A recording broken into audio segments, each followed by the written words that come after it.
আসসালামু আলাইকুম সবাইকে। নিয়তির বাঁধন গল্পের ৬৬ নম্বর পার্ট। তো বেশি কথা না বলে চলুন গল্প শুরু করা যাক। প্রভাতের শুরুর কিছু মুহূর্ত পরেই স্বভাবসুলভ ঘুম ভাঙল রায়ানের। চোখ মেলতেই দেখলো তার বউ বিড়াল ছানার মতো তার বুকের উপর লেপ্টে আছে। সকাল সকাল বউকে এভাবে দেখে যেন খুশিতে মনটা ভরে উঠল।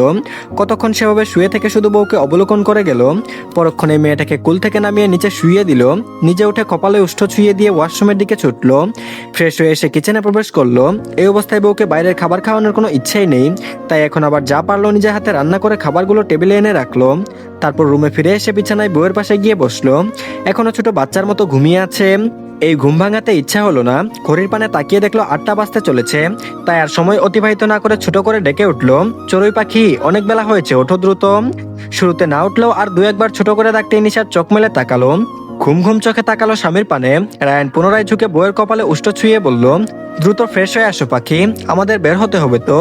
নিশাদ ঘড়িতে সময় দেখে উঠে বসলো। সে এতটা সময় ঘুমিয়েছে বুঝি। ঘুরে ঘুরে দেখার পর মনে পড়লো এটা তাদের বাড়ির রুম নয়। কাল রাতে স্বামীর সাথে তার ওই নিজস্ব ফ্ল্যাটে এসেছিল, আর রাতেই সেখানেই রাত্রি যাপন করেছে তারা। আরো মনে পড়লো রাতে বাচ্চার কথা শুনতেই কেমন পাগলামি শুরু করেছিল লোকটা। ভেবেই হেসে ফেললো। সেই হাসি দেখে রায়ান মোহিত হয়ে বলল, সকাল সকাল এমন মিষ্টি এসে স্বামীকে পাগল করতে নেই বউজান, আমি নিজেই খেয়ে হারানোর আগে যাও ফ্রেশ হয়ে আসো। রায়ানের কথা শুনে নিশাতের হাসি যেন আরো কিছুটা প্রসারিত হলো। রায়ান নিজেই বিছানা ছেড়ে উঠে দাঁড়ালো, এগিয়ে যেতে নিল রুমের বাইরে। নিশাতের হঠাৎ কিছু স্মরণ হতেই হাসি থামিয়ে রায়ানের উদ্দেশ্যে প্রশ্ন করলো, আপনি কি বিয়ের পরের দিন এখানেই ছিলেন? প্রশ্ন শুনে পা থামলো রায়ানের। পেছন থেকে ফিরে বউয়ের উদ্দেশ্যে মজা করে জবাব স্বরূপ প্রশ্ন জুড়ে দিল, কেন, তোমার কি মনে হয়েছিল তোমার স্বামী কোনো মেয়ের সাথে ছিল? সত্যি তো এটাই যে এই সময় মনে হয় ঠিক এই ভাবনাই ভেবেছিল, কিন্তু এখন তো জানে স্বামী তার ইনোসেন্ট বান্দা। সত্যি গোপন না করে বলে উঠল, সত্যি শুনতে চাইলে বলবো তখন আমার এমন কিছুই মনে হয়েছিল। জবাব পেয়ে রায়ান ভ্রুকুটি করে বউয়ের নিকটে এগিয়ে এসে বলল, এমন ভাবার কারণ? নিশাত বলল, কারণ তখন কোনোভাবে জেনেছিলাম আপনি মুস্কান আপুকে পছন্দ করেন। তাছাড়া আপনি স্পষ্ট করে বলেছিলেন আমাকে মেনে নেননি। আর রাতে বাড়ি না ফেরা, পরের দিন আপনার প্যান্টের পকেট থেকে অমন একটা জিনিস পেয়ে ওই মুহূর্তে অসবই মাথায় এসেছিল। বউয়ের সরল জবাব পেয়ে রায়নের পুরনো দিনের কথা স্মরণে এলো। তবে অমন জিনিস বলতে কি বুঝিয়েছে মেয়েটা? পরক্ষণে ভালো করে ভাবতেই মনে পড়লো মেয়েটা তার পকেট থেকে একটা কন্ডোমের প্যাকেট পেয়েছিল। মনে পড়তে বিরক্তিতে ছেয়ে গেল পুরো বদন। ইচ্ছে হলো আবিদকে গিয়ে এখন একটা লাগাতে। ওর জন্যই বউটা তাকে ভুল বুঝেছিল, গাধা একটা। বউয়ের সামনে আর বিরক্তি প্রকাশ করলো না, বরং ঝুঁকে বিছানার উপর হাত ঠেকিয়ে বউয়ের মুখোমুখি হলো। কিঞ্চিত হেসে বলল, নিজের স্বামীকে তোমার দুশ্চরিত্রবান মনে হলো বউ? আজব প্রশ্ন। তখন ওই সময়ে যে কোনো মেয়েই তো এমন ভাবতো, এটাই স্বাভাবিক ভেবে জুড়ে একটা শ্বাস নিয়ে বলল, দেখুন, এত খারাপ কিছু না ভাবলেও এমন ভাবনাই ছিল। যাই হোক, এটা বলুন ওইসব আপনার প্যান্টের পকেটে ছিল কেন? রায়ান মজার স্বরে উত্তর করলো, তোমার কি মনে হয় টাকা খরচ করে ওসব কিনতাম আমি? আমার তো প্রত্যেকবার সলিড ফিল করার আছে, ওসব ইউজ করে কি তা পাইতাম? জবাব শুনে নিশাত লজ্জা পেল। সুযোগ পেলে এই লোকের মুখ শুরু হয়ে যায়। লজ্জা পাওয়া দেখলে এই লোক আরো লজ্জা দিতে মরিয়া হয়ে উঠে ভেবে লজ্জাকে পাশে রেখে রাগত স্বরে বলল, অশ্লীল কথা বাদ দিন, আর আমার প্রশ্নের আজ ঠিকঠাক জবাব দিন। রায়ান হতাশার শ্বাস ফেলে বউয়ের সামনে থেকে সরে গিয়ে বলল, এটা তোমার ফাজিল দেবর আবিদের কাজ, এসবে আমি নেই। বিশ্বাস না হলে আবিদকে গিয়ে জিজ্ঞেস করতে পারো। বলে রুম থেকে বেরিয়ে গেল। নিশাত তবদা খেলো, ছি, এসব কি অন্যকে জিজ্ঞেস করা যায়? আর সে কি বলছে? সে নাকি সে বিশ্বাস করেনি। খাটাস লুক একটা। বিছানা থেকে নেমে আগে বেলকনিতে গেল। পরনে এখনো রায়ানের শার্টটা পরা। নিজের কালকের পরিহিত পোশাকটা শুকিয়েছে দেখে স্বস্তির শ্বাস ফেললো। সেখান থেকে পোশাক নিয়ে বাথরুমে ঢুকে পড়লো। একেবারে গোসল শেষ করে বের হলো। তখন পুনরায় রায়ান রুমে আসলো। বইয়ের ভেজা চুল দেখে নিজের হাতে সুন্দর করে মুছে দিল। তারপর দুজন একসাথে বেরিয়ে ব্রেকফাস্ট করতে বসলো। রায়ান নিজেই বউকে খাইয়ে দিয়ে নিজেও খাওয়া শেষ করলো। তারপর একটু রেস্ট নিয়ে রেডি হয়ে নিশাতের কলেজ ব্যাগটা নিয়ে ফ্ল্যাট থেকে বেরিয়ে এলো। দরজা লক করে নিচে নামে নিজেদের গাড়িতে চড়ে বসলো। নিজেই বউয়ের সিট বেল্ট বেঁধে দিয়ে নিজের সামনে ঠিক মতো বসে গাড়ি স্টার্ট দিল। গাড়ির গতিবেগ নির্দিষ্ট সীমানায় রেখে ছুট লাগলো নিজেদের গন্তব্যের দিকে। আর এদিকে ব্যাগপত্র গুছিয়ে তৈরি হওয়া শেষ ছেলেটার। এক রাতের মধ্যে জব ছেড়ে দিয়ে নিজের আপুর সাথে বলে সব ম্যানেজ করে নিয়েছে। পাসপোর্ট তো আগেই ছিল, শুধু একটা টিকিটের প্রয়োজন ছিল, তাও ম্যানেজ করা শেষ। সন্ধ্যা 7টায় তার ফ্লাইট। এখন বোধহয় 5টার মতো বাজে। একটু পরে বাড়ি থেকে বের হবে, কিন্তু পারছে না মায়ের জন্য। আনিকা বেগম মুখ গুমরা করে ছেলের রুমের বিছানায় বসে আছে। ছেলেটা কাল রাতে বলল বিদেশে সেটেলড হতে চাই, আর এখনই সব রেডি। এত দ্রুত খেয়ে যেতে বলেছে। তিনি এই মুহূর্তে যেতে দিতে একদমই নারাজ, অথচ ছেলেটাও গো ধরে বসে আছে সে আজই চলে যাবে। পিয়াস উপায় না পেয়ে মায়ের সামনে হাঁটু গেড়ে বসলো। মায়ের একটা হাত নিয়ে তাতে একটা চুমু খেয়ে বোঝানোর স্বরে বলল, এমন বাচ্চামো করছো কেন আম্মু? কালই তো বললে আমাকে যেতে দিবে। আনিকা বেগম বলল, রাজি হয়েছে তার মানে এই নয় যে তুমি আজই কাউকে কিছু না বলে চলে যাবে। মায়ের মুখের আগত স্বর শুনে আবারও একই স্বরে বলল, আজ যাই আর কাল যাই, যেতে তো হবেই বলো। তাহলে আজ যেতে সমস্যা কোথায়? আর মামা বা ভাইকে বললে আমার 1000টা কৈফিয়ত দিতে হতো, তাই আমি চলে যাওয়ার পর না হয় বুঝিয়ে বলে দিও। কেন বুঝছো না আম্মু? উনি কি সত্যিই বুঝেন না? বুঝে তো, কিন্তু আদরের ছেলে দূরে চলে যাবে ভাবলেই তো ওনার বুকটা ফেটে যায় কষ্টে। তিনি আর ছেলেটার সাথে রেগে কথা বললেনই না। পিয়াস হতাশ হলো। মাকে পুনরায় বুঝিয়ে কিছু একটা আওড়াবে তখন রুমে প্রবেশ করলেন পিয়াল সাহেব। এসে ছেলের উদ্দেশ্যে বললেন, এই পিয়াস হয়েছে তোমার, কখন বের হবে? আমি কিন্তু রেডি। বাবার কথা শুনে বাবার পানে একবার তাকিয়ে পুনরায় মায়ের পানে তাকিয়ে বলল, দেখেছো আম্মু, আব্বু তৈরি হয়ে গেছে, শুধু তুমিই বুঝছো না। আব্বু আম্মুকে একটু বুঝাও না। শেষের কথাটা বাবার দিকে তাকিয়ে অসহায় হয়ে বলল। পিয়াল সাহেব বুঝলেন, তাই তো এগিয়ে স্ত্রীর পাশে বসে বুঝিয়ে বললেন, ছেলেটাকে হাসি মুখে বিদায় দাও উনি, ও ভালো থাকবে ওখানে। আর তোমাকে আমি কিছুদিন পরে ছেলের কাছে নিয়ে যাব, প্রমিস করছি। সব ছেলে যদি ছেলের কাছে থাকতে হয় তাতেও আমি রাজি আছি। আমাদের তো ছেলের ভালোর কথা ভাবতে হবে, তাই না? আনিকা বেগম নিজেও অসহায় দৃষ্টি নিক্ষেপ করলেন স্বামীর পানে। কোনো বাক্যলাপ না করে রুম থেকে বেরিয়ে নিজের রুমের দিকে অগ্রসর হলেন। তাকে যেতে দেখে দুই বাপ বেটা স্বস্তির শ্বাস ফেলল। পিয়াল সাহেবেরও রুম থেকে বেরিয়ে যেতেই পিয়াস লাগেজ নিয়ে বের হলো। আনিকা বেগম তৈরি হয়ে নিচে আসতেই তিনজন একসাথে বাড়ি থেকে বের হলেন। পিয়াল সাহেব একটা লাগেজ নিয়ে আগে আগে গাড়ির নিকট চলে গেলেন। পিয়াসও গিয়ে গাড়িতে সব তুলে রেখে নিজের ড্রাইভিং সিটে গিয়ে বসে পড়লো। গাড়ি ছেড়ে গেট পেরিয়ে বাইরে আসতেই আকস্মাৎ গাড়ি থামাতে বাধ্য হলো।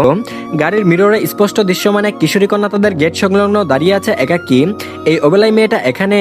মন যেন হঠাৎ বিচলিত হয়ে উঠল। আনিকা বেগম জিজ্ঞেস করতেও পারলেন না কেন গাড়ি থামিয়েছে। তার পূর্বে পিয়াস গাড়ি থেকে নামতে নামতে উচ্চারণ করলো, তোমরা 2 মিনিট বসো, আমি আসছি।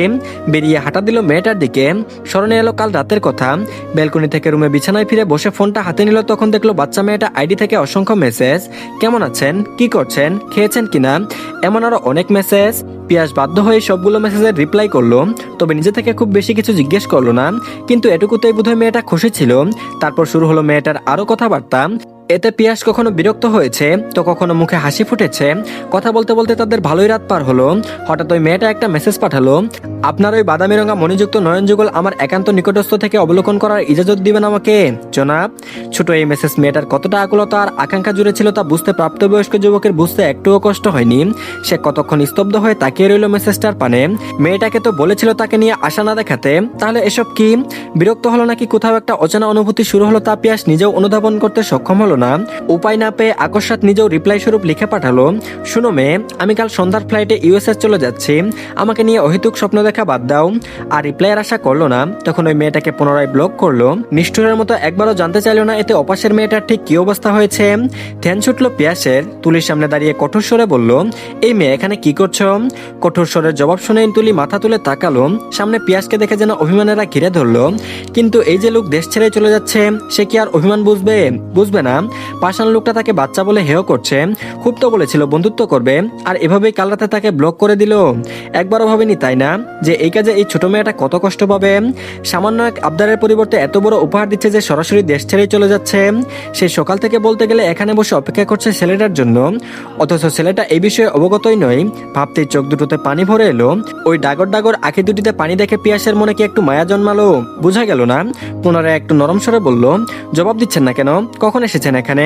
নিশ্চয়ই বাড়ির লোক জানে না, আর না তোমাকে পেয়ে চিন্তা করছে। এমন পাগলামো কেন করছো তুলি? এত কথার পরিবর্তে তুলি জবাব না দিয়ে ধরা সরে শুধিয়ে বলল, আপনি সত্যিই দেশ ছেড়ে চলে যাচ্ছেন? আমি কি বেশি বিরক্ত করে ফেলেছি আপনাকে? থেকে যান প্লিজ, কথা দিচ্ছি আর বিরক্ত করব না। পিয়াস কি জবাব দিবে বুঝলো না। এই মেয়ে কি ভাবছে তার একটু বিরক্ত করাই দেশ ছাড়ছে? হাস্যকর বটে। তবে সত্যি জানতে পারলে কি এই মেয়ে এমন পাগলামি করবে আর একটা ব্যর্থ প্রেমিকাকে আপন করে নিতে চাইবে? জবাব জানে না আর জানতেও চায় না। একটা হাত বাড়িয়ে তুলির মাথায় স্থাপন করলো। নয়নে নয়ন মিলিয়ে পিয়াস কেমন করে বলে উঠল, আমি এক ভঙ্গুর কাছের টুকরো মাত্র, তুমি চাইলেও তা জোড়া লাগিয়ে ব্যবহার করার যোগ্য করে তুলতে পারবে না। আমি তোমার যোগ্য নই তুলি। বাড়ি ফিরে যাও, নতুন স্বপ্ন দেখো, স্বপ্ন পূরণ করো, পাখির মতো ডানা মেলে উঠতে শিখো, শুধু আমার অপেক্ষায় থেকো না। বাচ্চা মেয়েটা এবার ডুকরে কেঁদে উঠল। কিশোরী বয়সে প্রথম আবেগ তার এটা, আর সব এত সহজেই শেষ হয়ে যাবে বুঝি? মেয়েটার কান্না দেখে আর ফর্সা মুখমণ্ডল জুড়ে অমাবস্যার ছাপ দেখে পিয়াস বোধহয় অস্থির হলো। হয়তো কাছের কেউ হলে বুকে টেনে নিয়ে যত্ন নিয়ে আগলে রাখতো। তবে বাচ্চা মেয়েটার সাথে এমন কিছুই হলো না। কতক্ষণ মুখটার পানে তাকিয়ে দেখলো, একটাবার সান্ত্বনাও দিল না। তুলির কান্নারা আস্তে আস্তে একটু প্রশমিত হলো। তা দেখতে পেয়ে পিয়াস বলল, এখন বাড়ি যাও তুলি, বাড়ির লোক চিন্তা করছে হয়তো, তাছাড়া আমাকেও যেতে হবে। কথাটা শুনতেই তুলি একরাশ অভিমান নিয়ে কাঁপা কাঁপা কণ্ঠে বলল, চলে যান আপনি, আমাকে নিয়ে চিন্তা করতে হবে না। পিয়াস একটা দীর্ঘশ্বাস ফেললো। তার সময় অপচয় হচ্ছে, সময় মতো এয়ারপোর্টে না পৌঁছালে ফ্লাইট মিস হয়ে যাবে, যা সে মোটেও চায় না। তাই শেষবারের মতো উচ্চারণ করলো, ভালো থেকো তুলি, আর এমন হাসি খুশি থেকো, আমাদের আর কথা হবে না হয়তো, তাই আমাকে ভুলে যেও, আসছি। বলেই মেয়েটা জবাব না শুনে ঘুরে কয়েক পা সামনে এগিয়ে গেল। পুনরায় কি মনে করে থেমে মাথাটা ঘুরিয়ে তুলির পানে তাকালো, শান্ত নিরেট স্বরে উচ্চারণ করলো, দ্রুত বড় হও মেয়ে, ততদিনে যদি তোমার আবেগ একই থাকে তখন না হয় এই ভঙ্গুর মানুষটার দায়িত্ব নিও, সেদিন কিছুর ইজাজত দিলেও দিতে পারি। কথার গভীরতা বাচ্চা মেয়েটা বুঝতে একটু কষ্ট হলো না, ঠিক বুঝলো লোকটা কি তার পরীক্ষা নিতে চাইছে, পাশ করলেই বুঝি পেয়ে যাবে মানুষটাকে। অনিশ্চিত সবকিছু তবুও মুখের কোণে এক টুকরো হাসি ফুটে উঠল, চোখের পানি আর মুখের হাসি নিয়ে বিদায় জানালো স্বল্প দিনের পরিচিত হওয়া মনের কোণে জায়গা করে নেওয়া পুরুষটাকে। পিয়াস মেয়েটাকে শেষ বিদায় জানিয়ে গাড়ির দিকে এগিয়ে গেল। এতক্ষণ গাড়ির জানালা গলিয়ে ছেলের কর্মকাণ্ড আর মেয়েটার চোখের পানি সবই অবলোকন করছে আনিকা বেগম, যদিও দূর থেকে কোনো কথাই শুনতে পাননি। পিয়াস গাড়িতে উঠে বসতেই বললেন, মেয়েটা কে পিয়াস, সে কাঁদছিল কেন? পিয়াস শেষবারের মতো জানালার ফাঁক গুলিয়ে মেয়েটাকে একবার দেখে নিয়ে গাড়িটা স্টার্ট দিতে দিতে জবাব দিল, বাদ দাও এসব আম্মু, তেমন কেউ না। মানলেন না আনিকা বেগম, ফের কঠোর স্বরে বললেন, যা জিজ্ঞেস করেছি তার উত্তর দাও। পিয়াস বলল, ওর নাম তুলি, বাচ্চা মেয়ে একটা, দেখতেই পাচ্ছ, খুব বেশি দিনের পরিচয় নয়। মেয়েটা তোমার ছেলেকে পছন্দ করে, বিয়ে শাদী করতে চাই বোধহয়, আর কিছু জানতে চাও? ছেলের থেকে জবাব পেয়ে মুখে হাসি ফুটলো আনিকা বেগমের। ছেলেকে সুন্দর করে জবাব দিলেন, আর কিছু জানতে চাই না। পিয়াসও আর কোনো কথা না বলে ড্রাইভিংয়ে মন দিল। উইন্ডো মিররে না চাইতেও চোখ রাখলো মেয়েটাকে আর দেখা যায় কিনা, তবে আর দেখা গেল না। পিয়াস জোরে একটা শ্বাস ফেললো, যেন সেই শ্বাসের সাথে সব ক্লেশ, সব অস্থিরতা, সব বিষাদ দূর করে দিল। আর এদিকে ফ্রি হয়ে মাত্র শরীরখানা এলিয়ে দিল চেয়ারের গায়ে। এখন আর তেমন রুগী দেখার চাপ নেই, তাই ভাবলো আজ দ্রুতই বাড়ি ফিরে যাবে রায়ান। সাইলেন্ট করে রাখা ফোনটা বের করে নিজের হাতে নিয়েই দেখলো ফুপির নাম্বার থেকে একটা মেসেজ এসেছে। কি পাঠিয়েছে দেখার জন্য ফোনের লক খুলে স্ক্রিনে চোখ দিতেই চোখ দুটো যেন কোটর থেকে বেরিয়ে আসার উপক্রম হলো। সেখানে স্পষ্ট করে লেখা, তোমার ভাই আজ দেশ ছেড়ে ইউএসএ চলে যাচ্ছে, তোমাদের হয়তো কিছুই বলেনি, যদি ভাইকে একবার দেখতে চাও তাহলে দ্রুত এয়ারপোর্টে চলে আসো, সন্ধ্যা 7টায় ফ্লাইট। মেসেজটা এসেছে প্রায় আরো আধ ঘন্টা সময়ের পূর্বে। হিসাব করতে গেলে তারা হয়তো পৌঁছে গেছে এয়ারপোর্টে। ঘড়ির দিকে তাকিয়ে দেখলো অলরেডি 6:30 বাজে। আর একটা মুহূর্ত সময় নষ্ট করলো না, ছুটে বেরিয়ে এলো কেবিন থেকে। দ্রুত নিচে নেমে গাড়িতে চেপে বসে হাই স্পিডে গাড়ি ছুটালো এয়ারপোর্টের দিকে। তার ভাই এটা কি করে করতে পারে, এটাই যেন মাথায় আসছে না। তার অপরাধবোধ কমিয়ে দিতে এই সিদ্ধান্ত নিয়েছে বুঝি ছেলেটা, কিন্তু এতে যে তার অপরাধবোধ বেড়ে যাবে আর একটাবারও জানানোর প্রয়োজন মনে করলো না। 20 মিনিটও লাগলো না এয়ারপোর্টে পৌঁছাতে। গাড়ি থেকে নেমে ব্যস্ত পায়ে এয়ারপোর্টে প্রবেশ করলো। হন্য হয়ে খুঁজলো ভাইকে, হয়তো ভাগ্য সহায় হলো, তাই তো ভাইকে সম্মুখে দেখতে পেল। হয়তো এখন নিজের মা বাবাকে বিদায় জানিয়ে ভেতরে চলে যাবে। রায়ান তড়িঘড়ি করে গিয়ে ভাইকে জাপটে ধরলো। আকস্মিক এমন ঘটনায় পিয়াস একটু থমকে গেল। ভাইকে কে খবর দিল? মায়ের পানে দৃষ্টি পড়তেই বুঝতে অসুবিধা হলো না এই কাজ কার। একটু বিরক্ত হলো বটে, চেয়েছিল ভাইকে না জানিয়ে যেতে, আর তার মা এখন নিশ্চয়ই ভাইও তাকে আটকাতে চাইবে। কি জবাব দিবে তখন? ভাবনার মাঝে রায়ান প্রশ্ন করে বলল, ভাইয়ের অপরাধবোধ কমিয়ে দিতেই বুঝি এই সিদ্ধান্ত? তাহলে বলবো এতে আমি আরো বেশি অপরাধবোধে ভুগবো। এমন করিস না ভাই আমার। পিয়াস একটা দীর্ঘশ্বাস ফেলে ভাইকে এক হাতে জড়িয়ে ধরলো, আশ্বাস দিয়ে বলে উঠলো, তোর অপরাধ দমন করতে নয়, নিজে একটু ভালো থাকার প্রয়াসে এই সিদ্ধান্ত। শেষ সময়ে এসে বাধা দিস না ভাই, মানতে পারবো না। রায়ান আর কি বলবে বুঝে পেল না। পিয়াসকে ছেড়ে শেষবারের মতো অনুরোধ করলো, ভালো থাকতে হলে আমাদের সাথে থাক, যত সময় লাগে নিয়ে নে, আমি আর কিছু বলবো না, কিন্তু এভাবে দেশ ছাড়িস না। পিয়াস এক চিলতে হেসে কথাটাকে উড়িয়ে দিয়ে মজার স্বরে বলল, তুই গার্লফ্রেন্ডের মতো বিহেভ করছিস ভাই। আরে বাবা, কিছুদিন পর তো আবার এসে দেখে যাবো সবাইকে, এত সেন্টি খাচ্ছিস কেন? রায়ান বলল, থাপ্পড় খাবি বলে দিলাম। ভাইয়ের হুমকি শুনে হাসি আরো প্রসারিত করলো পিয়াস। ভাইকে আর সুযোগ না দিয়ে তড়িঘড়ি করে বলে উঠলো, ভালো থাকিস ভাই, মেয়েটাকে দেখে রাখিস, আর বাচ্চারা যখন ভূমিষ্ঠ হবে একবার দেখার সুযোগ দিস। সময় হয়ে এসেছে, আসছি ভাই। তো ধন্যবাদ সবাইকে, এই পার্টটি এই পর্যন্তই। পরবর্তী পার্টও দিয়ে দেওয়া হয়েছে, সবাই দেখে নেবেন। আর সবাই অবশ্যই চ্যানেলটিকে সাবস্ক্রাইব করে দিয়েন, আর ভিডিওতে অবশ্যই লাইক দিয়েন। তো ভালো থাকবেন সবাই, আল্লাহ হাফেজ।